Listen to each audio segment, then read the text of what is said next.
In 1971, at just 22 months old, Melissa was abducted from her Fort Worth home by a babysitter the family had never met, a woman who had answered a help wanted ad in the paper. The mother asked the roommate she was living with at the time to give Melissa to the babysitter, and so launched a 5 decades-long search for the little girl whose photo was plastered in all the places that become every parent's worst nightmare. Jeffrey Highsmith never stopped looking for his daughter. Melissa's story resurfacing in the headlines this fall when an anonymous tipster said that a woman she spotted in South Carolina resembled the age progression photo released by the National Center for Missing and Exploited Children. It wasn't Melissa, but the tip did encourage her dad to use a DNA kit from 23andMe. And it came back as her children, my grandchildren. And I just started weeping and crying, and my daughters were crying, she's alive, she's alive. My dad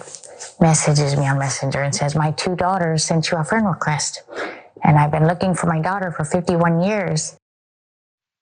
It's an amazing story. It's one that I don't think happens quite as often. Many folks, after you lose your kid at 22 months old, this girl was abducted. 51 years later, has been found and reunited with her family. This is still, like I said, a little bit confusing for me because who, what's going on? Who's the culprit? How did this all go down?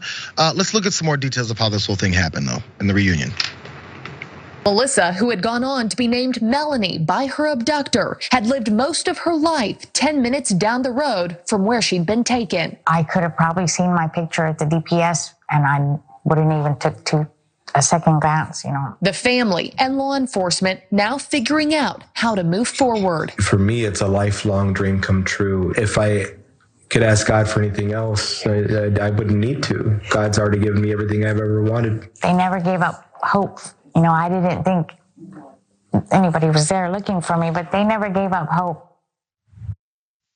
Here's the confusing part, David. Graphic 3, you guys, because again, as you point out, she was handed over to a babysitter who happened to probably not be a babysitter or who decided to abduct this child then. But so who, what, when's the punishment? Graphic 3.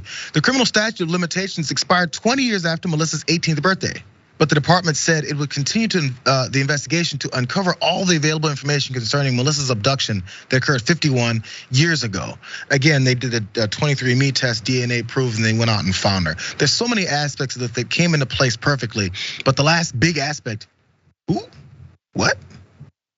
Still trying to figure it out, dude. Yeah, I wanna hope, I mean, even if you can't press charges, at least, okay, who was that babysitter? Did she do this with anybody else? What can be done to hold her accountable for this horrible thing that she inflicted on this family? I mean, thank goodness 50 years later, this has sort of a happy ending. And this is also a reminder that all these sort of DNA tests, 23andMe, they are fascinating and they provide a whole wealth of information about our past. And the more people that are on it, I think it's the better. But yeah, what happens to this person who abducted this then baby?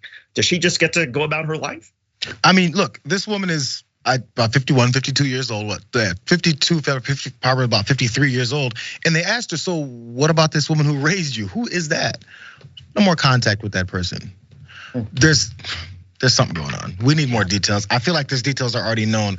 And maybe it's not my business to know. I'm just glad she's happy. Hopefully she's happy, and hopefully the family as well as too.